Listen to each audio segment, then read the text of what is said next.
Welcome to Amazing Business Radio with best-selling author and customer service and business expert, Shep Hyken. Shep will talk with some of the smartest thinkers in business to help make you more successful in your professional and personal life. This is Amazing Business Radio with Shep Hyken.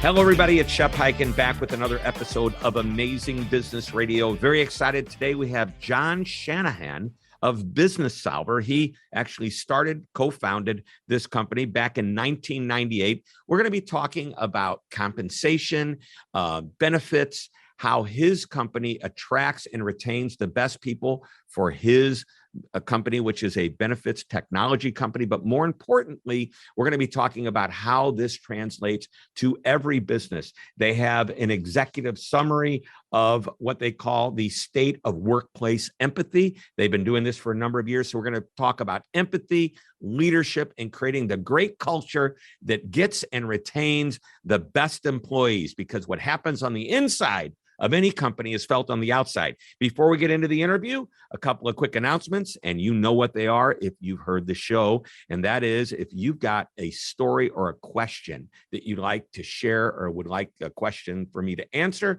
please go to any social media channel. If it is a question, use the hashtag AskShep, and I promise to answer it there in my newsletter, in this podcast, or perhaps on my TV show, which is Be Amazing or Go Home. And that can be found on Apple TV, Roku, Amazon Prime, C-Suite TV, other streaming types of platforms. And you can go to beamazing.tv. That's beamazing.tv, and you can catch episodes there. All right, everyone, it's time for interview. Here we go. Jon, welcome to Amazing Business Radio. Thanks, Shep. Glad to be here.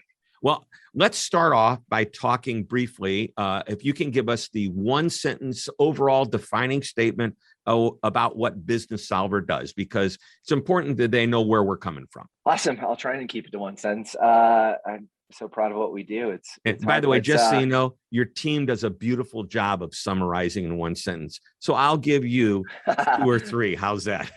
All right. That's awesome. Businessolver has been around for more than 20 years. And what we try and do is make employee benefits more friendly, more usable. We, create the technology that helps employees use their benefits or choose their benefits, and ultimately how to better use their benefits. So helping, employees and their employers get the most value they can out of their benefit program, because they spend a lot of money on it, for sure. Great. That was perfect. That was one really long compound sentence with lots of commas, ands, etc. But seriously, I want everybody to know we're not going to be talking about benefits today, but that's what your company does. And one of the things you've been doing for a while is coming out with this report, the state of workplace empathy. And I've written about you in the past. I've quoted from the report. I just received the 2022 Workplace Empathy report, which I find fascinating, because I think today, more than ever, we've got to focus on the internal side of what's going on. What do we do to get the best people? What do we do to keep the best people and create a culture that people want to work in? Because at that point, everybody wants to engage more with the business. They want to have more success, and employees are really happy, and therefore they will focus on engaging more with customers, clients, whatever you want to call them. So excited. And essentially, you are a business technology platform that creates that benefit enrollment. It makes it easy. And by the way, that in itself is a great lesson. We've talked about friction in the past, and your technology eliminates a lot of the friction and headaches that employees have to go through. Just the other day, and I know I'm going to let you talk in a minute, I promise, but just the other day, my daughter, who now works with a wonderful new company, called me and said, "Dad, I don't know what to do. All these choices to make with the benefit programs. Which one's best? Which one's worse? Why should I get this health plan over another?" And you make it easy. You eliminate the friction and the hassle. Yeah, I mean, it's so much better than, the way that we used to do it, right? Which is you turn to your neighbor and say, "Hey, Shep, what'd you do for, what'd you pick on your benefit program?" And, you might have 4 kids and I might have no kids, and it's a mess. So I think it's a complex thing. What I say to make it simple is we created this software that's kind of the TurboTax for benefits. You give us your information and we help you make a good decision, which is the key, I think, to making sure you end up with the right outcomes instead of the wrong outcomes. All right. So first lesson of today is eliminate friction in everything you do, not just for your customers, but for your employees as well. Yes. Yeah. Actually, our employers are the number one user of our software. So it has to work for them as well. Yeah. Very good. Very good. All right. Let's jump into empathy. So here's a stat. 93% of CEOs, 82% for HR professionals, and 74% for employees believe empathy is directly tied to financial success. Let's go. Let's do it. So what's your thought? This comes out of your report. Yeah, my thought is, it's kind of what, where the rubber hits the road, right? And I think sometimes if you don't have positive outcomes and they're not tangible, which, dollars and cents are very tangible, then it feels like, you're not being as empathetic as you can be. And certainly in times of inflation, I think that gets, more and more, the exclamation point on it becomes much larger. And so I think, you can tie it to pay, you can tie it to bad outcomes and benefits, you can tie it to the total compensation. If people feel like what they're contributing to the organization is not recognized, and oftentimes one of the tangible ways is the economics around it, then they feel like you're not empathetic, you're not listening. And that happens a lot. I think that's happened a lot, especially over the last 8 months, where it's, this is costing me more. Fortunately for us, people aren't driving to work.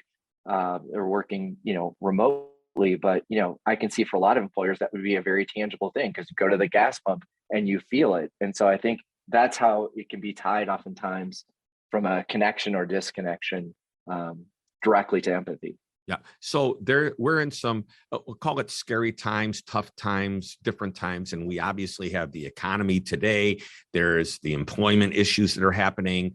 There's the pandemic that happened. And by the way, I think we're pretty much looking in a rearview mirror as to the influence it has on the decisions we're making now. We've made decisions about how we're going to do it. Before I get into that, though, I want to ask you your definition of what empathy is in the workplace. Well, our definition of empathy that we use in the business is just a very simple, kind of prescription, which is your ability to place yourself in the shoes of someone else and understand where they're coming from, and creating the space to listen, to understand that. We simply use that as the baseline to make it very, very simple. So in the customer experience world, customers call in, they have a problem. The economy's tough. Things have changed. Maybe it just depends on what type of business somebody's calling. It's important to demonstrate some type of empathy. I know what we talk about today in this little interview is workplace empathy. And I truly believe what's happening on the inside is felt on the outside. If you want to have a great customer experience, it starts by a great employee experience. So I get what you're trying to say. And your definition to kind of just flip it back is that we listen to our employees, listen to where they're having some pain. Today, it's because of inflation. A year or two ago is because we don't know what's going on with the future of our world because of a pandemic. So we're there. You have this other stat, 57% of CEOs believe the biggest benefit of an empathetic workplace is faster business growth. So when you combine all the stats mentioned before in this one, tell me, how does empathy turn into business growth? Yeah, I mean, I sit in, multiple CEO forums, and I think, when we ask the question, it's hard to know necessarily what's in their mind. But what I would tell you is most businesses are looking to drive growth. And so I think when they translate it, they're thinking about employee retention, they're thinking about client retention, they're thinking about, the efficiencies that they gain through those things. But they're also thinking about satisfaction and how those things play into it. I mean, I think, we have this Getting to Always program where we're trying to, it's basically our version of an NPS, and we're measuring client delight and we're measuring employee delight. And what we say is you can't get to client delight unless your employees are delighted. And so the simple equation there is we believe if our employees believe that we're listening and we're empathetic, that they'll translate that to our clients and we'll be rewarded with retention on both sides. And I think satisfaction and retention go hand in hand. And I think that's what we see out of that stat, which is CEOs start to believe, especially in this economy and where we sit with, workforce participation, you've got to attract and retain the best talent. And that translates into you having very high retention outcomes with your clients, no matter what business you're in. So what I want to do, I want to take a short break. And when we come back from the break, I want to talk about how you believe compensation ties into the overall competitive strategy of keeping your best people, because all the surveys out there, and I'm not, this is not meant to be argumentative, or I don't want to debate this with you. Many surveys out there, I think almost all of them say that compensation is not at the highest point of why an employee would stay with you. And I think when you, maybe it's, and I'm just verbalizing here, and we'll confirm this after the break, but I think that when you provide a good compensation package, but above that, you have this empathetic attitude toward your employees, you listen to them, you care about them, and compensation is part of it. How much does compensation really drive employee retention? We're going to talk about that. I also want to talk to you about this concept that you said, we have a Getting to Always program. You touched on it, but you didn't define exactly what it is. I think that's a pretty powerful statement. Always what? Always be amazing? That's my line. All right, we'll be right back. We are talking with Jon Shanahan, who is with Businessolver. He is amazing, and he's also very empathetic. Don't go away. We're coming right back. Hi, Shep Hyken, your customer service and experience expert, and I'm excited to tell you about my new book, I'll Be Back, How to Get Customers to Come Back Again and Again. Now, this book is packed with idea after idea on how to, just as the title implies, get your customers to come back. In the book, you'll learn that repeat customers aren't always loyal customers. Now, both are great, but there's a big difference. You'll also learn about 10 reasons a customer may stop doing business with you and 3 reasons you would stop doing business with them. And one of my favorite lessons is a 6-step process for creating an I'll Be Back strategy. Of course, there's much, much more. You'll start getting more of your customers to say, I'll be back almost immediately. Just go to www.illbebackbook.com. Again, that's www.illbebackbook.com. You're listening to Amazing Business Radio with best-selling author and customer service and business expert, Shep Hyken. We're back on Amazing Business Radio. We're talking with Jon Shanahan of Businessolver. We're talking about empathy. We're talking about proper compensation, but most important, we're talking about retaining your best people, because in today's environment, customer experience is so important. You have to have a good employee experience, which means you're getting and attracting and keeping the best people. Jon, we were talking a little bit about compensation, and I want to get into the idea that compensation may not be the most important thing, although it's extremely important because it's a basic need. Can you talk to us a little bit about your feelings and your thoughts on that? I think compensation and having the right benefit program. And we could talk about how benefits have evolved. That's certainly in our empathy study.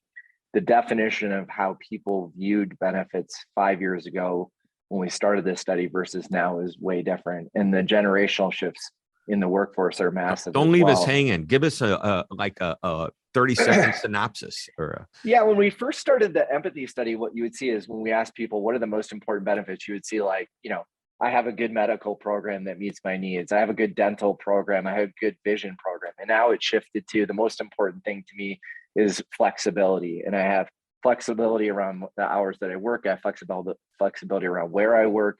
And then you're starting to get into other benefits more. I think, COVID accelerated some of this flexibility for sure. It also accelerated mental health benefits. It also accelerated dependent care benefits. And think about that very broadly. It can be, we have a benefit called Grace. Grace does is help you with any dependent care needs. It could be your parents. It could be your grandparents. It could be your children. And so I think the way that we view benefits continues to evolve. That's why we continue to do it. One of the reasons we continue to do the empathy study is because we're listening to how the workforce is viewing the value around your benefits. And if you spend all your money in one category, but you really have these other new benefits happening, you're not going to attract and retain. So to your question, it's, I think there's a point at which, the pain is across the generations matters. What are they facing? Is your benefit and comp program in tune with that? Inflationary trends certainly accelerated that, but that's the base level that we think about in kind of the Maslow's hierarchy of needs as it relates to compensation. After that, you get into things like, do you have the right culture? Are you building the right culture? Do you have the right leadership? And is your leadership tied into your culture? We've had many employees leave and come back to Businessolver. And one of the things that they realize is they didn't value the culture in the way that, they realized once they were in an organization that didn't have that. But do they have opportunities? Can they be self-actualized? Ultimately, at the top of that pyramid is, do they see opportunities across the organization to continue to grow? And do they feel they have leadership supporting that growth? And so I think compensation is the base level. You got to meet it, but then you've got to think about how people are in the right culture of an organization that sees opportunity and sees commitment and sees support as an organization. All right. Opportunity, commitment, and support. And I think support's a really important part of it. When people say, my manager supports what I do, my boss supports what I do, but I love that you're admitting that compensation isn't at the top, it's at the base. And everything grows from there, because I can see in my mind and hear in my mind friends that have left and said, I don't care that they're paying me a lot of money. It's not worth it. What's not worth it? The way they're treated, the way their boss takes care of them, the culture of the company's toxic. They come home burnt out, angry, mean. They kick I don't want to say they kick the dog. They kick the trash can. As they come in the door, and it's a mess. Well, that's good to know, and appreciate that your company practices what you preach to others with this report. It sounds like. Yeah, I mean, the other piece just to hit on it is when we talk about support, oftentimes people talk about their leaders, which I think is important. But when we celebrate 5, 10, 15, 20-year anniversaries, what we consistently hear is, I feel supported by my peers. And I think that's the other piece, because everybody is going to have a bad day. And you have to know that you can turn, especially, in a completely, for us, still remote virtual world, I've got other people to turn to. And I know that if I ask them a question, I'm going to feel supported, and I'm not going to be, feel like, it's a bad question. It's a fair question. And so that community of support, I think, many leaders may underestimate how important that is to growing the right kind of culture as well. Yeah. My employee golden rule idea is to put it into golden rule terms, do unto each other inside our company as we want done unto the customer, because we treat customers really well. We should treat our employees just as well. By the way, I've also said in your personal relationships, if you were to treat your spouse, significant other, partner, the same way you treated your best customers, he, she, they, however they identify, would stay with you forever. Yes. All right. I want to talk about this. You mentioned, and I don't want to let this one go. We have a Getting to Always program. This is intriguing. What does getting to always mean? Yeah, so we ask our customers, of course, we pulse both our employees and our customers, but when we talk about getting to always with our customers, here's some of the questions. I can count on them. And then we use a rarely, sometimes, most of the time, always. I feel heard by them. They are prepared. They are responsive. They are consultative. They are proactive.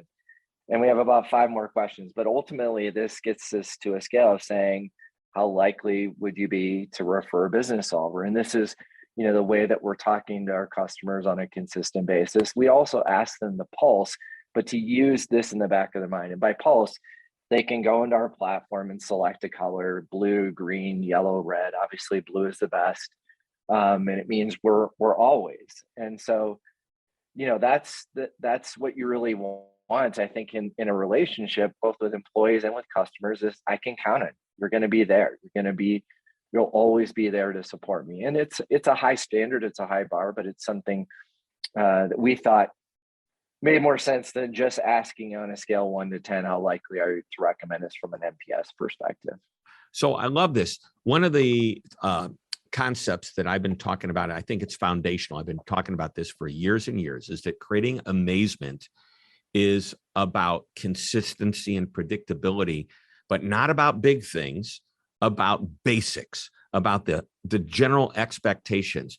So what you want is a customer, or for this matter, an employee, to say, they're always so helpful. They always get back to me quickly. They're always knowledgeable.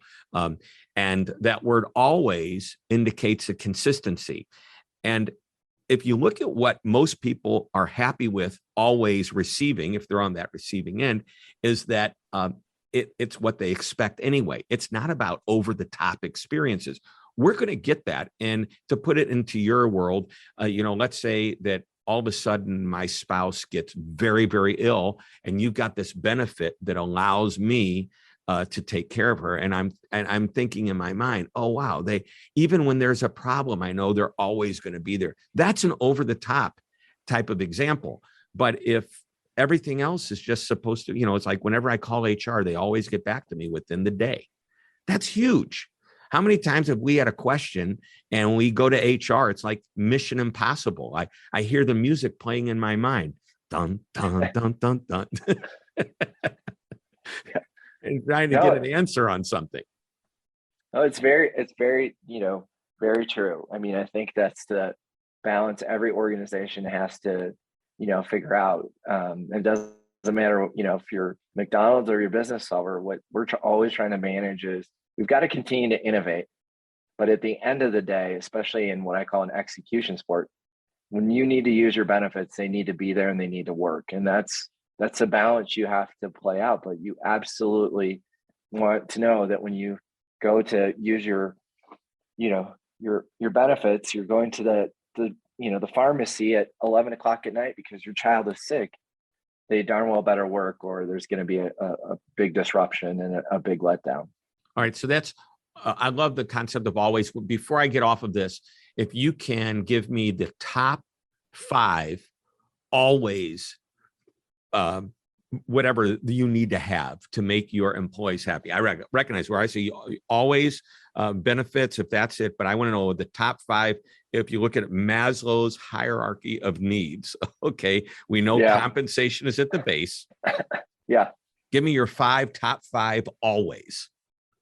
Well, I think the first one is, we talk about this all the time because we support companies with acquisitions. I think the first one is that pay works. You always know that your paycheck is going to be there. Okay, the basic second one, need. Yeah, I know I can eat next week because I'm being paid. Mm-hmm. I mean, if that breaks down, everything breaks down. I know my benefits are going to be there and my benefits are going to work because that's got to work. So paying benefits, that always has to happen. And it seems simple, but if it doesn't, that's a major disruption. I think the next one is they have to know that they always have a leader that they can turn to and that they can have an honest conversation with, an honest dialogue. We talk about that a lot, right? They have to have peers that support the same culture. One of the things I talk about in onboarding when I talk to every new hire class is, listen, this culture is in your hands. If you like what you've learned in onboarding, you came here because of our culture, you need to support it, and you need to support it with your peers because that is critical to having a healthy culture. I think transparency has to exist with your customers and your clients. And I think there always has to be a culture of opportunity, right? If employees don't believe that they have an opportunity and that they're going to be supported in that opportunity, they will stay with you for a while, but they will not stay with you for a long time. Yep. I think I hit 5. Well, you hit at least 4, probably 5. I'll go back and listen to it again, but you know what? It was enough. It was enough. I'm excited thinking about it. All right. All right. Let's ask one final question. And you know it's coming because I ask it at the end of every interview. Is there one last nugget of wisdom that you can share? What's that one thing you absolutely want our audience to remember? Well, I think, part of this is that we talk about this a lot. In fact, I just was on another podcast this week, and it comes to mind because I think it's something a lot of CEOs are struggling with that perhaps it could be translated to others. I think that in this kind of topsy-turvy world we've lived through the last couple of years, I think, and you saw it come in our empathy study with declines in empathy and, concerns around CEOs being transparent around, how they're doing, how they're feeling, and being empathetic. I think what I would say is the one thing is you've got to build trust with your employees.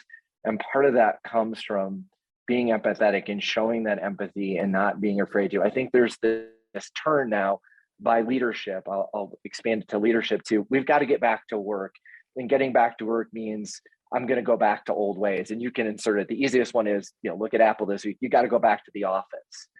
And that doesn't feel very empathetic in a lot of the things we want to return to, because a lot has changed. And so I would say, don't be afraid to be an empathetic leader. Show your weaknesses, be vulnerable, and listen to your employees. And I think we've seen some of that degrade, and we saw it start to show up in our study. And I'm worried about that, but I think that would be my one final comment. Show that you're empathetic, be vulnerable, and listen to your employees. I think those are words to live by if you're a leader. Very Yes. good. This is why we call it Amazing Business Radio. Jon Shanahan, thanks for being on the show. Thank you, Shep. Pleasure. All right, everybody, that wraps it up. Another interview. We will be back next week, so please come back. I promise you it will be amazing. And until next week, this is Shep Hyken reminding you to always be amazing.